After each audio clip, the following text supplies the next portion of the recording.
বিছানা থেকে বালিশগুলো একে একে ফ্লোরে ছুঁড়ে ফেলতে লাগলো রূপা। বিছানার চাদরটাও ফেলে দিল। টেবিলের উপর রাখা ফুলদানিটা জোরে সোরে ফ্লোরে ছুঁড়ে মারল যাতে ভেঙে যায়। এর বিকট আওয়াজ গিয়ে পৌঁছে আজিজ চৌধুরীর কানে। খবরের কাগজ থেকে মুখ তুলে সাহেলা বেগমের দিকে তাকিয়ে বলল, বাড়িটা কি পাগলাগারদ বানাতে চাচ্ছ? ভাড়াটিয়ারা শান্তি পাচ্ছে না, সারাক্ষণ বাসার ভেতর ভাঙচুর, এগুলো কে সহ্য করবে? আজিজ চৌধুরীর কথা শুনে ঠান্ডা গলায় সাহেলা বেগম বলল, ওর মা বাবা আজ আসছিল, সেজন্যই অমন করছে। মা বাবাকে একদম সহ্য করতে পারে না রূপা।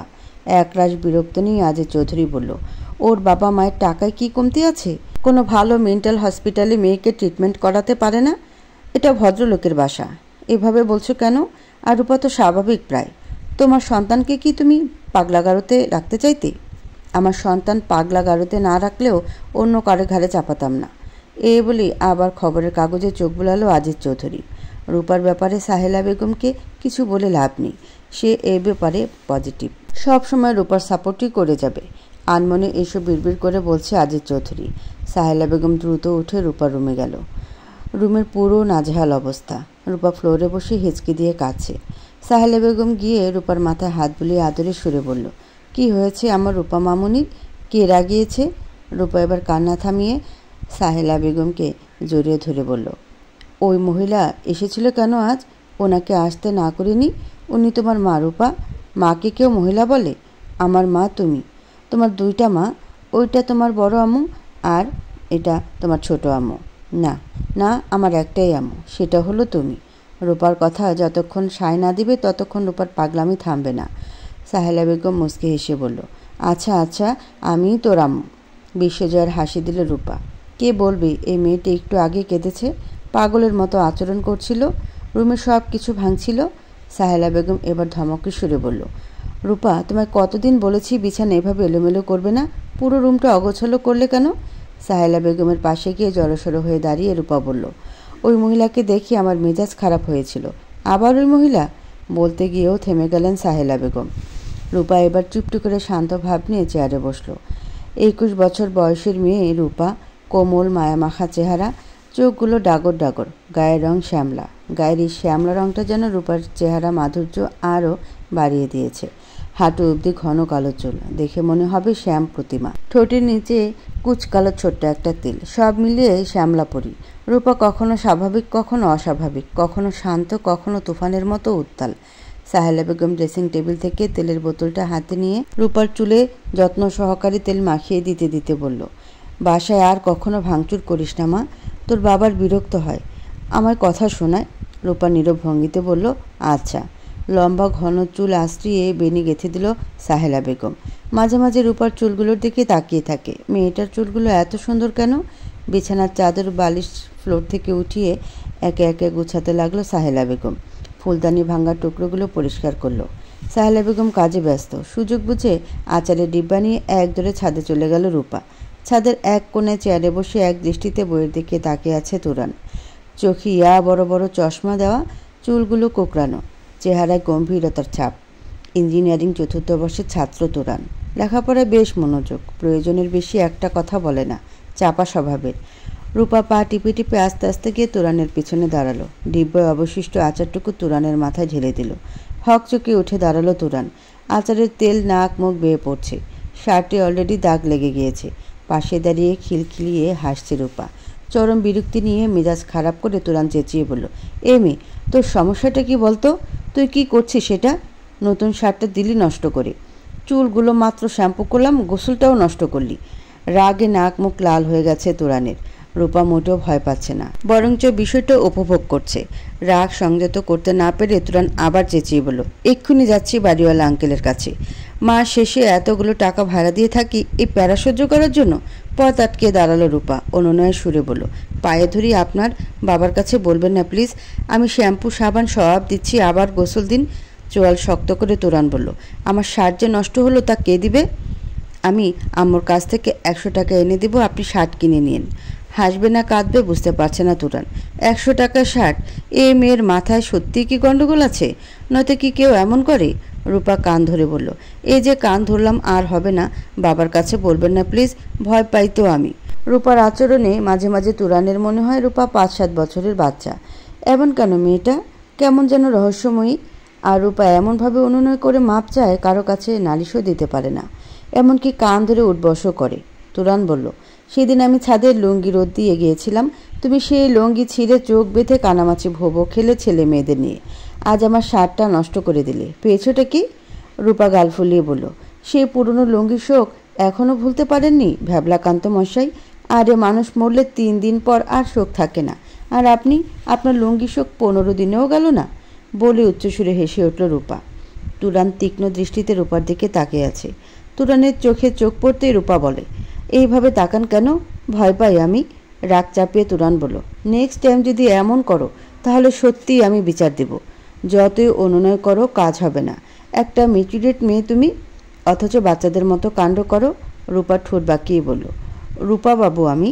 রূপার কথার ভঙ্গি দেখে অনিচ্ছাকৃত সত্ত্বেও হেসে দেয় তুরান। অস্ফুট সুরে বলল, এলিয়েন। সকালে উঠে নাস্তা রেডি করছে সাহেলা বেগম।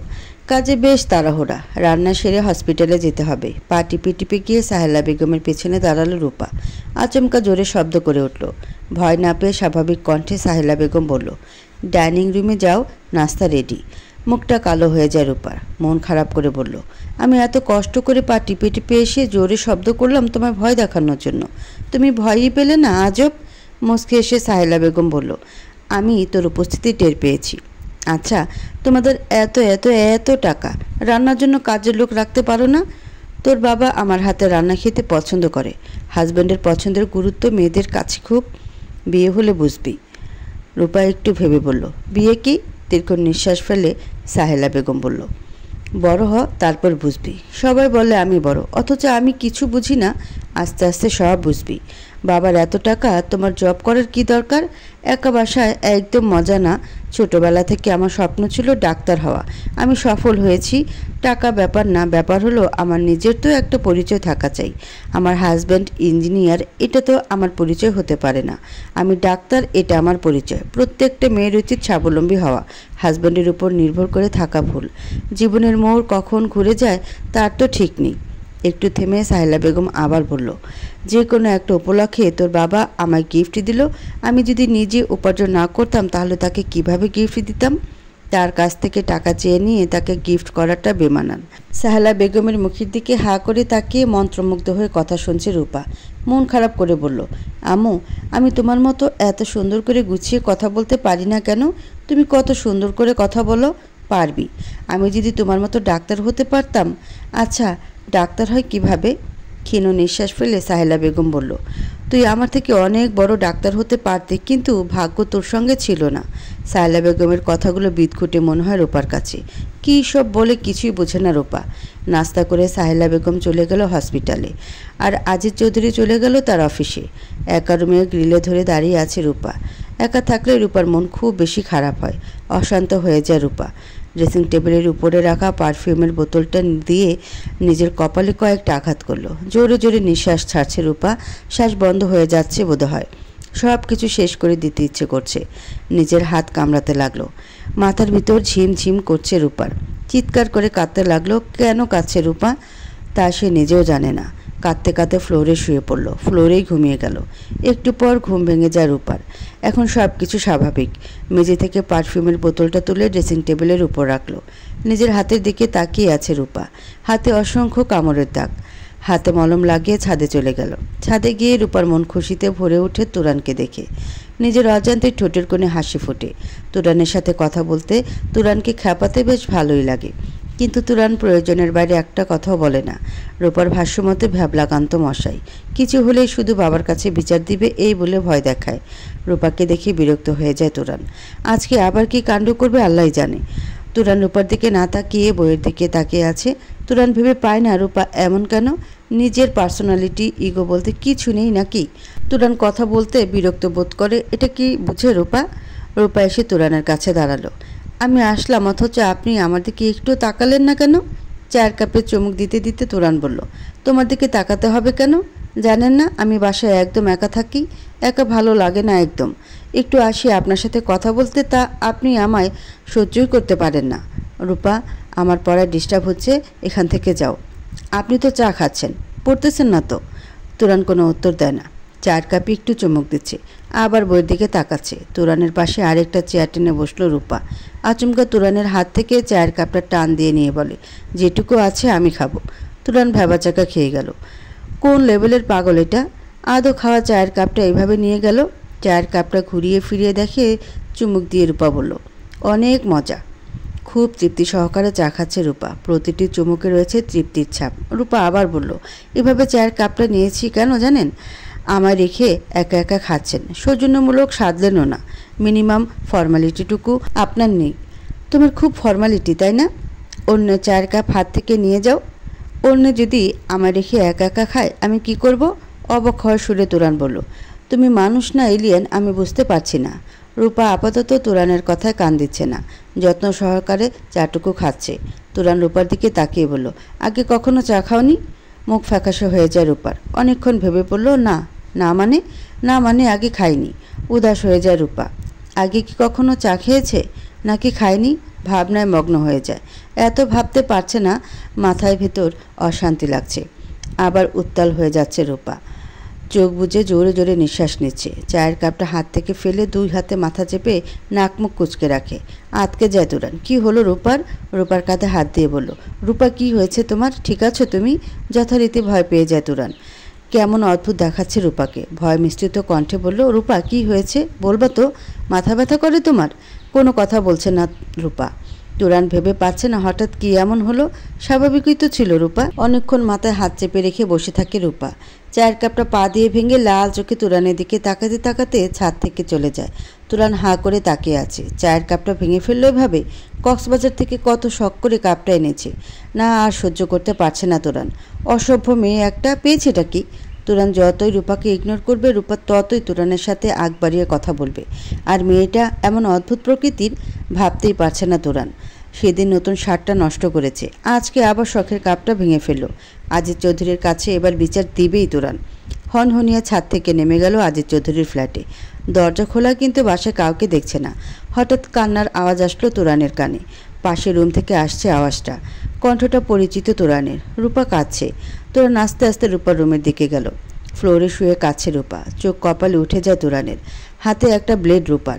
ব্লেড দিয়ে নিজের হাত কাটছে। এলোপাথারিভাবে হাতে ব্লেড দিয়ে আঘাত করছে। রক্তে ফ্লোর লাল হয়ে যাচ্ছে। এমন করছে কেন মেয়েটা? রক্ত দেখে মাথা ঘুরে যাচ্ছে তুরানের। তুরান দ্রুত পায়ে রুমে ঢুকে রূপার হাত থেকে ব্লেডটা ছোঁ মেরে নিয়ে যায়। লম্বা চুলগুলো ফ্লোরে এলোমেলো হয়ে আছে। নিস্তেজ হয়ে গেছে রূপা। তুরান বুঝতে পারল রূপা সেন্সলেস হয়ে গেছে। পাজা কোলে নিয়ে রূপাকে ফ্লোর থেকে তুলে খাটে শুয়ে দিল।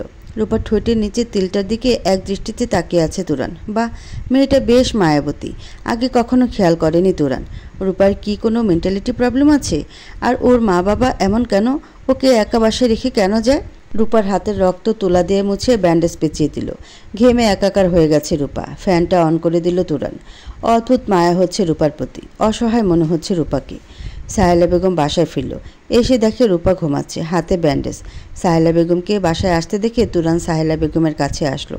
সবটা বলল সাহেলা বেগমের কাছে। তারপর জিজ্ঞেস করলো, আন্টি, আপনার মেয়ের কি কোনো মেন্টালিটি প্রবলেম আছে? প্লিজ কিছু মনে করবেন না। না বাবা, রূপা একটু জেদি, রাগ বেশি। ছোটবেলা থেকে অকারণে কান্না করে, তাছাড়া স্বাভাবিক। তুরান আর কথা বাড়ালো না। ওকে একা বাসায় রেখে যাওয়া বোধ হয় ঠিক না। এই বলে চলে যায় তুরান। পেছন থেকে তুরানকে ডাক দেয় সাহেলা বেগম। বলল, তুমি একটা চায়ের মগ ক্ষতিপূরণ হিসেবেই নিয়ে যাও বাবা। ও যদি তোমার কিছু নষ্ট করে আমায় বলো, ক্ষতিপূরণ দিয়ে দেব। ঠোঁটের কোণে হাসি ফুটিয়ে তুরান বলল, না না আন্টি, দরকার নেই মগের। তুরান এ বাসায় এসেছে 1.5 মাস হলো। সবাই খুব ভালো জানে তুরানকে। ছেলে হিসেবে বেশ ভদ্রই তুরান। ঘুম ঘুম চোখে উঠে বসলো রূপা। পাশে বসে আছে সাহেলা বেগম। তুমি তুরানের চায়ের মগ ভাঙলে কেন? তোমায় কতদিন না বলছি ভাঙচুর করবে না। তুরান যদি তোমার বাবার কাছে বিচার দিত। অপরাধীর ভঙ্গিতে মাথা নিচু করে আছে রূপা। তুমি যদি আমার কথা না শোনো তাহলে তোমায় তোমার বাবা মায়ের কাছে দিয়ে আসবো। অসহায় দৃষ্টিতে সাহেলা বেগমের দিকে তাকায় রূপা। অনুনয় করে বলল, না আর এমন করব না। প্লিজ আমায় ওদের কাছে দিও না। ওদের আমার ভালো লাগে না। ওরা মারে আমায়। এমন কাজ করলে সবাই মারবে। রূপা আর কোনো কথা বলে না। সাহেলা বেগম বেরিয়ে গেল রুম থেকে। আজিজ চৌধুরী বাসায় ফিরেছে। গোসল সেরে আধস অবস্থায় খাটে বসে বই পড়ছে। সাহেলা বেগম টেবিলে খাবার সাজাচ্ছে। ডাইনিং রুম থেকে ডাক দিল আজিজ চৌধুরীকে। সাহেলা বেগমের ডাকে সাড়া দিয়ে ডাইনিং রুমে গেল আজিজ চৌধুরী। বেশ মনোযোগ দিয়ে বই পড়ছিল। সাহেলা বেগমের চিল্লাপাল্লার জন্য বই পড়া আর হলো কোথায়? বাংলার প্রতি ঘরে একটা করে প্রধানমন্ত্রীর বাস, তা হলো ঘরের বউ। সমস্ত অফিসের হাজার হাজার মানুষ চলে আজিজ চৌধুরীর হুকুমে, আর আজিজ চৌধুরীর চলতে হয় বউয়ের কথায়। বউয়ের কথা অমান্য করার সুযোগ নেই। 2 দিন রান্না বন্ধ তাহলে। বিরক্ত নিয়ে ডাইনিং রুমে গেল আজিজ চৌধুরী। চেয়ার টেনে বসে সাহেলা বেগমের দিকে তাকিয়ে বলল, একটু পর খাওয়া যেত না নাকি? বই পড়ছিলাম একটু। রাগান্বিত দৃষ্টিতে সাহেলা বেগম আজিজ চৌধুরীর দিকে তাকায়। না না থাক, খাওয়া শেষে বই পড়ব নে। বই প্রতিদিন ডিউটি সামলানো, আবার আজিজ চৌধুরীর পছন্দের খাবারগুলো রান্না করা, বাসার সব কাজ এক হাতে করে সাহেলা বেগম। আজিজ চৌধুরী ভেবে পায় না এই মানুষটা এত ধৈর্য কোথায় পায়। নিঃসন্তান সাহেলা বেগম। পরিবার বলতে আজিজ চৌধুরী আর সে। 2 জনের মানুষের সংসারে কাজের লোকের কি দরকার? আর মেয়ে হয়ে জন্মেছে, স্বামীকে যদি রান্না না করে খাওয়াতে পারে তাহলে গৌরবটা কোথায়? সুন্দর চিন্তাধারার মানুষ সাহেলা বেগম। টাকা পয়সার কোনো কমতি নেই। এত কিছুর পর শুধু অপূর্ণতা একটাই, সন্তান নেই। খাবার মুখে দিয়ে আজিজ চৌধুরী বলল, তোমার রান্নার তুলনা নেই সাহেলা। 25 বছর ধরে প্রশংসা শুনতে শুনতে আমি ক্লান্ত। আজিজ চৌধুরী হেসে বলল, আমি তো তোমার হাতের রান্না খেতে খেতে ক্লান্ত হই না। কথা বাড়ায় না সাহেলা বেগম। শরীর খুব ক্লান্ত লাগছে। তাড়াহুড়ো করে খেয়ে বিছানায় গায়ে লিয়ে দিল। আজিজ চৌধুরী বই হাতে নিয়ে আবার বসল। লোকটা বই পোকা। বই পড়ার প্রচুর নেশা। রূপার অবস্থার কোনো উন্নতি হচ্ছে? এভাবে আর কতদিন? মেয়েটা মেডিকেল স্টুডেন্ট। কি শার্প ছিল মেয়েটা। চোখ বুজে ঘুম ঘুম চোখে সাহেলা বেগম বলল, আগের থেকে কিছুটা সুস্থ। আমি যথাসাধ্য চেষ্টা করি, বাকিটা আল্লাহর ইচ্ছা। কথা বলতে বলতে ঘুমিয়ে পড়ল সাহেলা বেগম। ছাদে শার্ট প্যান্ট রোদে শুকাতে দিয়েছিল তুরান। এখন দেখছে না। মিজাজ খারাপ হচ্ছে, তার চেয়ে বেশি বিরক্ত হচ্ছে। এই কাজ রূপা ছাড়া আর কে করবে? তুরান দরজা নক করতে সাহেলা বেগম দরজা খুলে দিল। তুরান বিব্রতকর পরিস্থিতিতে পড়ে গেল। অন্য কেউ যদি লুকিয়ে রাখে, এভাবে জিজ্ঞেস করাটা বড্ড বেমানান। কি বাবা কিছু বলবে? তুরান আমতা আমতা করে বলল, আসলে আন্টি, ছাদে শার্ট প্যান্ট শুকাতে দিয়েছিলাম, এখন দেখছি না রূপা কি লুকিয়ে রেখেছে কি না, তাই একটু জিজ্ঞেস করতে আসলাম। একটু থেমে তুরান বলল, না না আন্টি, রূপা নাও লুকাতে পারে, একটু জিজ্ঞেস করতে আসছি একটু। রূপা তো মাঝে মাঝে এমন করে। তোমায় খ্যাপাতে নাকি ওর ভালো লাগে? তুমি বসো, আমি দেখছি। তুরান সোফায় বসলো। কি বাজে একটা অবস্থা। এ ভয়ে অনেক দিন ছাদে কাপড় শুকাতে দেয়নি। রুমে 3 দিনেও শুকায় না, তাই আবার বাধ্য হয়ে ছাদে শুকাতে দিল। কি কালা শার্ট তোমার? সাহেলা বেগমের কথায় ভাবনা জগৎ থেকে বের হলো তুরান। ঠোঁটের কোণে চিলতে হাসি ফুটিয়ে তুরান বলল, ব্ল্যাক শার্ট ব্ল্যাক প্যান্ট। একটু চুপ থেকে সাহেলা বেগম বলল, মেয়েটাকে নিয়ে আর পারি না। মুখে একরাশ বিরক্তি নিয়ে সাহেলা বেগম আবার বলল, তোমার শার্ট প্যান্ট রূপার গায়ে। ঘুমাচ্ছেও, ঘুম থেকে উঠুক। ভেবাচাকা খেয়ে বসে রইল তুরান। সাহেলা বেগম আবার বলল, তোমায় খুব ডিস্টার্ব করছে রূপা, তাই না? ডিস্টার্ব না, শুধু মাথা খাচ্ছে আমার। ভদ্রতার খাতিরে তুরান বলল, না না আন্টি, তেমন ডিস্টার্ব করছে না। ঘুম থেকে উঠে হেলে দুলে এলোমেলোভাবে হেঁটে এসে বলল, শার্ট প্যান্টের জন্য এসেছেন বুঝি? আমার ব্ল্যাক কালার ফেভারিট, তাই নিয়ে আসছি। দিব না আর? কি সাবলীলভাবে কথা বলছে বেয়াক্কেল মেয়েটা। তুরান ভেবে পাচ্ছে না কি বলবে। সাহেলা বেগম রাগান্বিত দৃষ্টিতে রূপার দিকে তাকিয়ে আছে। রূপা ভয়ে চুপসে গেল। ভয় মাখা দৃষ্টিতে তুরানের দিকে তাকিয়ে বলল, সামান্য একটা শার্ট প্যান্টের জন্য বাসা পর্যন্ত এসেছেন? Shut up. সাহেলা বেগমের কথায় ভয় পেয়ে যায় রূপা। এক্ষুনি শার্ট প্যান্ট চেঞ্জ করে দিয়ে দাও ওকে। এক্ষুনি কিভাবে চেঞ্জ করব? মানুষের সামনে বসে চেঞ্জ করা যায়? রূপার কথা শুনে রীতিমতো লজ্জায় পড়ে গেল তুরান। সাহেলা বেগম চোখ লাল করে রূপার দিকে তাকিয়ে আছে। রাগ চেপে বলল, যাও রুমে গিয়ে চেঞ্জ করো। না দিব না বলছি তো। রূপার গালে কষিয়ে চড় মারে সাহেলা বেগম। তুরান হাঁ করে তাকিয়ে আছে। সাহেলা বেগম চেঁচিয়ে বলল, তোমার জন্য মানুষের কাছে ছোট হতে হচ্ছে আমার। এমন করলে তোমার বাবা মাকে খবর দিব। অপরাধবোধ কাজ করছে তুরানের মাঝে। এভাবে চড় না দিলেও হতো। তুরান বলল, থাক আন্টি, ওকে কিছু বলবেন না। তুরানি হিসেব মিলাতে পারছে না রূপা কি সাহেলা বেগমের মেয়ে না। রূপা কাঁদছে গালে হাত দিয়ে। তুরানের মায়া হচ্ছে। তুরান বুঝতে পারছে না মেয়েটা এমন কেন। আন্টি, রূপা আপনার কে হয়? বোনের মেয়ে। কথা বাড়ালো না তুরান। আন্টি আমি আসছি। ও তো এমনই, ওকে কিছু বলে লাভ নেই। ওর যদি ইচ্ছে না হয় শার্ট প্যান্ট ফেরত দিতে হবে না। হাতের কাছে গ্লাসটা আচমকা রূপা ছুঁড়ে মারল তুরানের মাথায়। চিৎকার করে বলল, ই তোর শয়তান, তোর শার্ট প্যান্টে আগুন দিব। তোর জন্য আম্মু আমায় মেরেছে। তুরানের কপাল থেকে রক্ত পড়ছে। সাহেলা বেগম ঠায় দাঁড়িয়ে আছে। তুরান কপালে হাত দিয়ে ভেবাচাকা খেয়ে দাঁড়িয়ে আছে। কি করবে? রূপাকে চড় দিবে? না, এই বাসায় আর থাকা যায় না, বড্ড বেশি করছে মেয়েটা।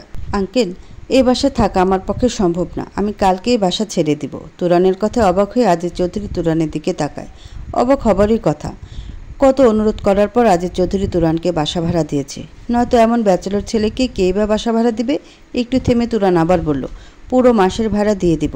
এখন তো মাসের অর্ধেক, তা তুমি এত অনুরোধ করে বাসা ভাড়া নিলে, এখন আবার ছেড়ে দিতে চাচ্ছ? আসলে আমার একটু প্রবলেম হচ্ছে এখানে।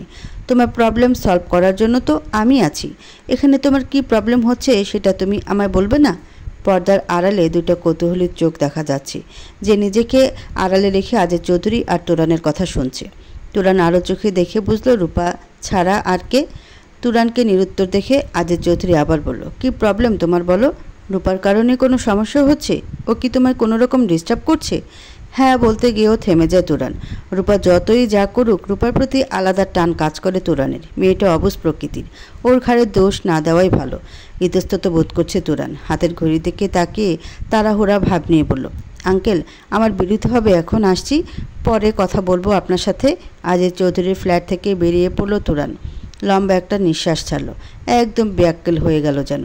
কেন বাসা ছাড়বে তার উপযুক্ত কারণ দাঁড় করিয়ে আজিজ চৌধুরীর কাছে যাওয়া উচিত ছিল। এভাবে হুট করে গেল। রূপার দোষ দিতে গিয়েও বিবেকে বাধা দিল। মেয়েটা একটু অদ্ভুত টাইপের, কেমন সহজ সরল মায়া মায়া চেহারা। ভেবেচিন্তে একটা অজুহাত বের করে না হয় বাসা ছাড়ার কথা বলবে। কাঁধের উপর কারো হাতের স্পর্শ পেয়ে পেছনে ফিরে তাকায় তুরান। চাপা কণ্ঠে বলল, রূপা। রূপার চোখগুলো ভেজা, কাঁদছে মেয়েটা। কেন কাঁদছে বুঝতে পারছে না তুরান। কি হয়েছে, এখানে আসছো কেন? আচমকা তুরানকে জড়িয়ে ধরে রূপা। আপনি এখান থেকে যাবেন না প্লিজ, বাবা মা তাহলে আমায় দোষ দেবে। আজিজ চৌধুরী আমায় এ বাড়ি থেকে তাড়িয়ে দেবে। কারেন্টের শক খাওয়ার মতো কেঁপে ওঠে তুরান। এভাবে কাউকে জড়িয়ে ধরা যায় না জানা ছিল না তুরানের। নিজেকে সামলিয়ে বলল, আর এভাবে জড়িয়ে ধরেছো কেন? ছাড়ো ছাড়ো, কেউ দেখে ফেললে বাজে ভাববে। রূপা কান্না ভেজা কণ্ঠে বলল, ছাড়বো না, আগে বলেন যাবেন না, আমি আপনার শার্ট প্যান্ট ফেরত দিয়ে দেব। রূপার স্পর্শে অদ্ভুত শিহরণ অনুভব করছে তুরান। মেয়েটার মাঝে সংকোচ বোধ নেই, থাকলে কীভাবে কাউকে জড়িয়ে ধরে। না যাব না, ছাড়ো এবার। তুরানকে ছেড়ে দেয় রূপা। চোখগুলো লাল হয়ে আছে। তুরান একটা চেয়ার টেনে বলল, বসো এখানে। রূপা একবার তুরানের দিকে তাকিয়ে বাধ্য মেয়ের মতো বসলো। তুরান রূপার পাশে একটা চেয়ার নিয়ে বসলো। এখানে বসতে হলে কান্না থামাতে হবে। চোখের জল মুছতে মুছতে রূপা বলল, আপনি যদি বাবার কাছে আমার নামে বলতেন তাহলে আম্মুকে কথা শোনাতো খুব। তারপরও বুঝে গেছে হয়তো আমি আপনার ডিস্টার্ব করছি, তাই আপনি চলে যেতে চাচ্ছেন, সেজন্যই বলিনি। তুরানের মাথায় ব্যান্ডেজ করা। রূপা তুরানের কপালের দিকে তাকিয়ে বলল, আমি ইচ্ছা করে গ্লাস মারিনি। তো কিভাবে মেরেছ? জানি না। তুরান একটু চুপ থেকে বলল, আচ্ছা তুমি তোমার বাবা মায়ের কাছে থাকো না কেন? তো আমি কার কাছে থাকি? আজব, সায়লা আন্টি তো তোমার খালা। তুমি তোমার খালার কাছে কেন থাকো? না না, উনি আমার মা। আরেকটা ডাইনি মহিলা আছে, সে বলে আমি নাকি তার মেয়ে, কিন্তু আমার মনে হয় আমি সাহেলা আম্মুর মেয়ে। ফিক করে হেসে দেয় তুরান। সাহেলা আম্মুর মেয়ে? কি আজব কথা। তোমার আম্মুকে সেটা তুমি বলতে পারো না? একজন বললেই হলো নাকি? হ্যাঁ পারি তো বলতে, আপনার সাহেলা আন্টি আমার আম্মু। ধুর, হিসেব মিলাতে পারছে না তুরান। এই মেয়ের মেন্টালিটি প্রবলেম আছে। তুমি যদি আমায় আর কোনো রকম ডিস্টার্ব করো আমি কিন্তু চলে যাব। এটা তোমার লাস্ট চান্স। মাথা ঝাঁকিয়ে রূপা বলল, আচ্ছা। দুপুরে রোদের ভিতর পায়ে হেঁটে ভার্সিটি থেকে ফিরছে তুরান। বেশ তাড়াতাড়ি হাঁটছে, রোদে মাথা ঝিমঝিম করছে। মধ্যবিত্ত ফ্যামিলির ছেলে তুরান। বাবা মা খুব কষ্ট করে ইঞ্জিনিয়ারিং পড়াচ্ছে। অবশ্য এখন টিউশনির টাকাই চলে যায় তুরানের। তবুও সবসময় হিসেব থাকে কিভাবে টাকা বাঁচানো যায়। ভার্সিটি থেকে পায়ে হেঁটে বাসায় আসলে 30 টাকা বেঁচে যায়। জীবনে সাকসেস হতে হলে এইটুকু কষ্ট তো করতেই হয়। 3 বোন 1 ভাইয়ের মাঝে তুরানই বড়। বোন 3 জন, তুরানের ছোট। টানাপোড়েনের সংসারে ছেলে মেয়েদের লেখাপড়ার খরচ জোগাতে হিমফিম খেতে হয় তুরানের বাবার। ছোট্ট একটা দীর্ঘ নিঃশ্বাস ফেলে তুরান। দুপুরবেলা রাস্তা পুরো ফাঁকা। এলোমেলো পায়ে তাড়াতাড়ি হেঁটে চলে আসলো বাসায়। বাসায় এসে কিছুক্ষণ রেস্ট নিল। আজকে রাতে ইচ্ছা করছে না মোটো। কলেজ লাইফ থেকে বেঁচে থাকতো তুরান। মাঝে মাঝে বুয়ার অনুপস্থিতিতে রান্না করতে করতে এখন পাক্কা রাঁধুনি হয়ে গেছে। যদিও রাঁধুনি শব্দটা শুধু মেয়েদের সাথেই যায়। রান্নার উদ্দেশ্যে শোয়া থেকে উঠে ক্লান্তের জন্য আর রাতে ইচ্ছে হলো না, আবার শুয়ে পড়ল। কলিং বেলের শব্দে ঘুমানো আর হলো কোথায়। খুব বেশি বিরক্ত নিয়ে দরজা খুলল তুরান।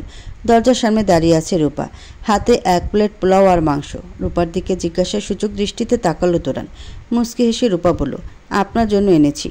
সাহেলা আন্টি পাঠিয়েছেন? কোনো উত্তর দেয় না রূপা। রুমে ঢুকে টেবিলের কাছে প্লেটটা রেখে বলল, নেন, নেন, খেয়ে উদ্ধার করেন আমায়। অবাক হয়ে তাকিয়ে আছে তুরান। এখন একদম স্বাভাবিক মনে হচ্ছে রূপাকে। কালো রঙের একটা 3 পিস পরা রূপা, চুলগুলো বেনি গাঁথা, হাঁটু ছোঁয়াছে, ঠোঁটের নিচের তিলটা স্পষ্ট হয়ে আছে, বেশি পরিপাটি মনে হচ্ছে। মনে মনে খুশি হয়েছে তুরান।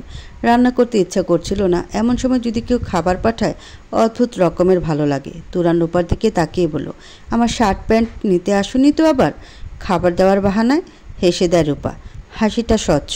না না, শার্ট প্যান্ট তো ছাদ থেকেই নেওয়া যায়, তার জন্য কি রুমে আসার প্রয়োজন আছে? তুরান একটু ভেবে বলল, তাই তো, আপনার সেদিনের প্যান্টটা দিয়ে দিব, আলখালার মতো ঢিলা হয়, শার্ট রেখে দিব বলে তুরানের দিকে উত্তরের আশায় তাকায় রূপা। তুরান মাথা নেড়ে বলল, আচ্ছা। হঠাৎ মুখ গম্ভীর করে রূপা বলল, সেদিন আপনার গায়ে গ্লাস মেরেছি, সেজন্য আম্মু আমার থাপ্পড় দিয়েছি। ভালোই করেছে তাই না? ভুল করলে তো সবাই মারবে। রূপার কথাগুলো কেমন যেন বাচ্চা টাইপ লাগছে তুরানের কাছে। এখন যেন একদম ইনোসেন্ট রূপা। বেশ মজা পাচ্ছে তুরান। বলে, হ্যাঁ মারবেই তো। সে কি আপনি খাচ্ছেন না? তুরান খাবার মুখে নিল। রূপা একটা চেয়ার টেনে তুরানের কাছে বসলো। আম্মু হাতের রান্না খুব মজা তাই না? খাবার মুখে দিতে দিতে তুরান বলল, অসাধারণ। আপনি একাই খাবেন? খাবার মুখে দিতে গিয়েও থেমে যায় তুরান। হেসে বলে, তুমি খেয়ে আসোনি? আরে বাবা, আমি কখন বললাম? আমি তো আমার খাবার আপনার জন্য নিয়ে আসলাম। ভ্যাবাচাকা খেয়ে যায় তুরান। লজ্জাও পেয়েছে বেশ। তোমার খাবার তুমি আমার জন্য এনেছো কেন? আমি তো ভাবছি সাহেলা আন্টি পাঠিয়েছে। এখন তো আমি ভাত মাংস মেখে ফেলেছি, তুমি কি খাবে? না না, আপনি খান। কিন্তু আমি আপনার সামনে বসে আছি, আমার একটু সাদা কি উচিত ছিল না? অস্বস্তিকর অবস্থা পড়ে যায় তুরান। ইচ্ছে করছে আদৌ খাওয়া ভাত আর মাংস ফেরত দিয়ে দিতে। আমি তোমার সাধবো কীভাবে? ভাত তো 1 প্লেটই এনেছো। আচ্ছা, তুমি আমার জন্য ভাত আনতে গেলে কেন? আজব। রূপা হেসে বলল, আপনার সাথে ভাব জমাতে। না না, ভাত ফেরত নিব কেন? আপনি খেয়ে নিন। এখন আর ভাত গলা দিয়ে নামছে না তুরানের। রূপা মিটিমিটি হাসছে। লজ্জা পেয়েছেন বুঝি? কথা বলছে না তুরান। কিছুক্ষণ চুপ থেকে গম্ভীর গলায় বলে, তোমার মাথায় কি প্রবলেম আছে? তোমার খাবার তুমি আমার জন্য এনেছো কেন? বললাম তো ভাব জমাতে। একা একা বিড়বিড় করে বকছে তুরান। রূপা চেয়ারটা টেনে তুরানের আর একটু কাছে গিয়ে বলল, একা খেতে লজ্জা পাচ্ছেন এখন? আচ্ছা আচ্ছা, আপনিও খান, আমায়ও দেন। তোমার খাবার তুমি পুরোটা নিয়ে যাও। রূপা হা করে বলল, দেন, খাইয়ে দেন, নিঃসংকোচ আবেদন। রীতিমতো অবাক হয়ে যায় তুরান। এভাবে অপরিচিত একজন মানুষের সাথে এমন বিহেভ কিভাবে করা যায় ভেবে পায় না। আর রূপা চাচ্ছেটা কি? না, রূপার এসব পাগলামি কোনো চাওয়া পাওয়া খুঁজে লাভ নেই। বড্ড বাচ্চা টাইপের মেয়েটা, খামখেয়ালির বশত করছে এসব। তুরানকে নিরুত্তর দেখে রূপা আবার বলল, কি হলো, দিচ্ছেন না কেন? তুমি বাসায় যেয়ে খেয়ে নিও। চোখ লাল করে রূপা বলে, কেউ যদি আমার কথা না শুনে তাহলে আমার মাথা ব্যথা হয়, কাঁদতে ইচ্ছা হয়। আপনি কি চান আমি পাগলামি করি? কী ধরনের ব্ল্যাকমেল এগুলো? তুরান এবার রেগে গিয়ে বলল, তোমার খাবার তুমি নিয়ে যাও, দেন, বাসায় গিয়ে পাগলামি করো। মুখ গম্ভীর করে ফেলে রূপা, চোখ ছলছল করছে। আর একটু হলে কেঁদে দিবে। আমার মুখে কি ময়লা আছে? খাইয়ে দিলে কি পাপ হবে? দেখো রূপা, তুমি বাচ্চা মেয়ে, তুমি এসব বুঝবে না। আমার রুমে তোমায় কেউ দেখলে বাজে বলবে, প্লিজ তুমি যাও। চেঁচিয়ে উঠে রূপা, যাব না আমি। চেয়ার ধরে শক্ত করে বসে, যেন কেউ রুম থেকে বের করতে না পারে। রূপা, তুমি ভালো ব্রেনের ডাক্তার দেখাও। ব্রেন কি? কথা বলে না তুরান। এলিয়েন মনে হচ্ছে রূপাকে। আপনি যদি আমায় খাইয়ে না দেন তাহলে আমি কাঁদবো, চিৎকার করব। মিজাজ খারাপ হচ্ছে তুরানের। এই মেয়ে পাগল পেয়েছো তুমি আমায়? বের হও আমার রুম থেকে। তুরান রূপার হাত ধরে বের করে দিতে চাইলে চেয়ারের হাতল ধরে আরও শক্ত হয়ে বসে রূপা। এমন পাগলামি মানুষ করে? ফুপিয়ে কেঁদে দেয় রূপা। বাচ্চাদের মতো ঠোঁট বাঁকা করে কাঁদছে। তুরান মহা বিপদে পড়েছে যেন। এমন বিপদে আল্লাহ যেন কাউকে না ফেলে। তুরান চরম বিরক্ত নিয়ে বলল, হা করো, খাইয়ে দিচ্ছি। চোখের পানি মুছে রূপা হেসে বলল, এভাবে বললে খাবো না, মিষ্টি করে বলেন। তুরান রাগ চেপে বলল, রূপা শয়তান বেটি, খেয়ে উদ্ধার কর আমায়। উচ্চ শব্দে হেসে দেয় রূপা। হাসতে হাসতে বলে, বেটি কি? তুরান কোনো কথা বলে না। প্লেটের বাদ বাকি পোলাও রূপাকে খাইয়ে দিয়ে প্লেটটা রূপার হাতে ধরিয়ে দিয়ে বলল, আর কখনো আমার রুমের ধারে কাছে আসবে না। ভেঙচি কেটে রূপা বলল, সে পরে দেখা যাবে। ইস, ভাব জমাতে আসছে উনি, বদের হাড্ডি। রূপার বিষয়টা একটু ভাবাচ্ছে তুরানকে। রূপা এমন অদ্ভুত কেন? রূপাকে রুম থেকে বের করে দিয়ে বারান্দায় গিয়ে দাঁড়ালো তুরান। রূপার বিষয়টা তুরানকে ভাবাচ্ছে খুব। মেয়েটার সাথে যতই খারাপ বিহেভ করুক কখনো রাগ করবে না। নাকি রাগ অভিমানও বোঝে না রূপা, কি জানি। হাতে প্লেট নিয়ে বাসায় ঢুকতেই সাহেলা বেগম বলল, ভাত নিয়ে তুমি কোথায় গিয়েছিলে রূপা? সামনে পা বাড়াতে গিয়ে থমকে দাঁড়ালো রূপা। হাসি মাখা মুখে বলল, আরে এ বাসায় একটা ভ্যাবলাকান্ত আছে না, যার মাথা ফাটিয়ে দিয়েছিলাম, এ পর্যন্ত বলেই আবার উচ্চ শব্দে হেসে ওঠে রূপা। রূপার কারণ ছাড়া হাসিতে বেশ বিরক্ত হচ্ছে সাহেলা বেগম। রাগে গলায় বলল, আবার কি করেছো তুমি তুরানের সাথে? উত্তর না দিয়ে সোফার উপর 2 পা তুলে দারুণ ভঙ্গি নিয়ে বসলো রূপা। আরে কি আর করব, ওনার সাথে ভাব জমাতে ওনার বাসায় গিয়েছিলাম খাবার নিয়ে। কিন্তু আম্মু, উনি একদম সুবিধার না। ভ্রু কুচকে সাহেলা বেগম বলল, সুবিধার না মানে? আবার হেসে উঠে রূপা। বলে, ওনার রুমে একটু গিয়েছি তা বলে মানুষ দেখলে বাজে বলবে, আর কখনো আমার রুমে আসবে না, ব্লা ব্লা ব্লা। তুরান সুবিধার বলেই এসব বলেছে। এসব কথার মানে তুমি বুঝবে না। একটু থেমে গম্ভীর হয়ে সাহেলা বেগম বলল, রূপা, তুমি কিন্তু আমার কথা শুনছো না। আর আমার কথা না শুনলে আমি কিন্তু তোমার বাবা মায়ের কাছে তোমায় দিয়ে আসবো। তখন আর এমন করতে পারবে না। মা বাবার কথা শুনে মুখ ফ্যাকাশে হয়ে যায় রূপার। কতদিন না বলেছি ওনারা আমার বাবা মা না? আমায় তো তুমি মারো না, ওনারা আমায় মারে। ওনারা আমার বাবা মা হয় কিভাবে? রুম থেকে ডাক দেয় আজিজ চৌধুরী। আজিজ চৌধুরীর ডাকে সাড়া দিয়ে দ্রুত পায়ে রুমে চলে যায় সাহেলা। আমার এখানে একটা বই রেখেছি, বইটা কোথায়? আমি কিভাবে বলবো তোমার বইয়ের কথা? আমি কি বই পড়ি? পড়ো না সেজন্য কি তুমি বইটা অন্য জায়গায় রাখতে পারো না? ক্ষিপ্ত কণ্ঠে সাহেলা বেগম বলল, না পারি না। সারাক্ষণে বই বই আর বই। বাসা যতক্ষণ থাকো বই নিয়ে বসে থাকো, বিড়বিড় করতে থাকে সাহেলা বেগম। বাসায় এসে যে 2 দণ্ড কথা বলবে তা না, সারাটাক্ষণ বই পড়বে। বাড়িকে পুরো লাইব্রেরি বানিয়ে ফেলছে। আজিজ চৌধুরী হেসে বলল, এখন কি আর প্রেম ভালোবাসার বয়স আছে যে বাসায় এসে তোমার সাথে প্রেম করে টাইম পাস করব? মেজাজ খারাপ হয়ে যায় সাহেলা বেগমের। চোখ লাল করে তাকায়। আজিজ চৌধুরী আবার বলে, আরে ভুল কি বলেছি? এভাবে চোখ লাল করে তাকাও কেন? সাহেলা বেগম কোনো উত্তর দেয় না। বইটা খুঁজে পেয়ে ছুঁড়ে মারে আজিজ চৌধুরীর দিকে। হাত দিয়ে আচমকা বইটা ধরে ফেলে আজিজ চৌধুরী। এত ভারী বইটা যদি আমার মাথার উপর পড়তো তাহলে কি আমি বাঁচতাম? যে বই গুছিয়ে রাখতে পারে না তার বই না পড়াই ভালো। আহা সাহেলা, তুমি একজন সাইকিয়াট্রিস্ট, তোমার মাথায় যদি এত গরম থাকে রোগীদের অবস্থা কি হবে? এত সব নিয়ে তোমার ভাবতে হবে না। এই বলে রুম থেকে বেরিয়ে যায় সাহেলা বেগম।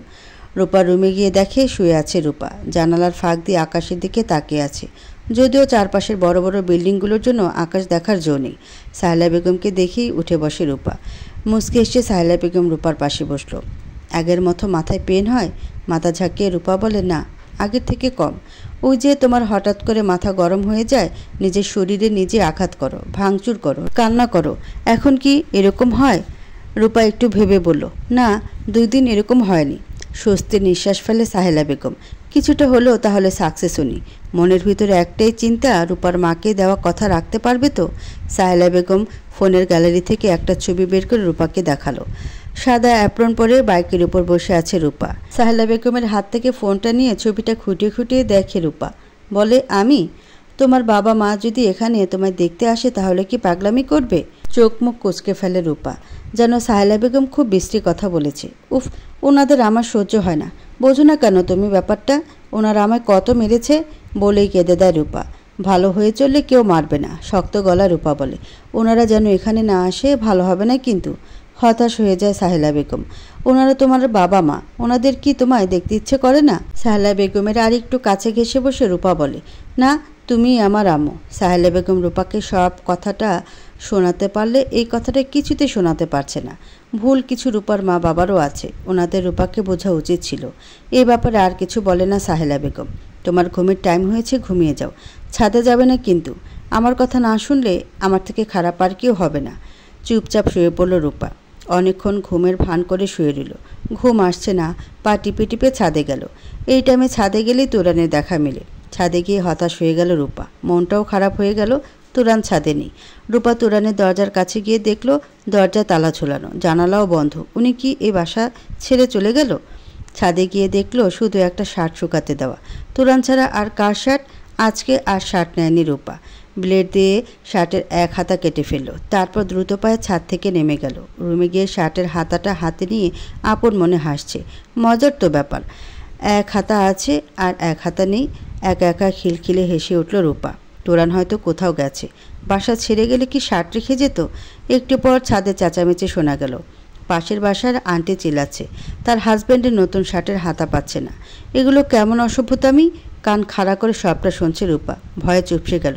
যদি কোনোভাবে জেনে যায়। চুপচাপ ঘুমের ভান করে শুয়ে রইল। চেঁচামেচি শুনে ছাদে গেল সাহেলা বেগম। সাহেলা বেগমকে ছাদে দেখে শার্টটা ওনাকে দেখিয়ে বলল, দেখেন খালা, কালকে শার্টটা কিনে এনেছে, ইজি ব্যান্ডের। 3,000 টাকা শার্টটার মূল্য। কথা শুনে বোঝা যাচ্ছে শার্টের মালিক অনেক রেগে আছে। রূপা কি এমনটা করেছে? না জেনে কিছুই বলা যাচ্ছে না। সাহেলা বেগম দ্রুত পায়ে রূপার রুমে আসলো। এসে দেখলো রূপা ঘুমাচ্ছে। কয়েকবার ডাক দিল রূপাকে, কোনো সাড়া নেই। সাহেলা বেগম নিশ্চিন্ত হলো রূপা এসব করেনি তাহলে। সাহেলা বেগম চলে যাওয়ার পরেই উঠে বসে রূপা। হাত ছেড়ে বাঁচত। শার্টের হাতাটা দ্রুত লুকিয়ে ফেলল, কিন্তু মন ভীষণ খারাপ হয়ে গেল। তুরানের রুমের দরজায় তালা ঝুলানো, জামা কাপড়ও ছাদে রোদে দেওয়া নেই। তবে কি সত্যি চলে গেল তুরান?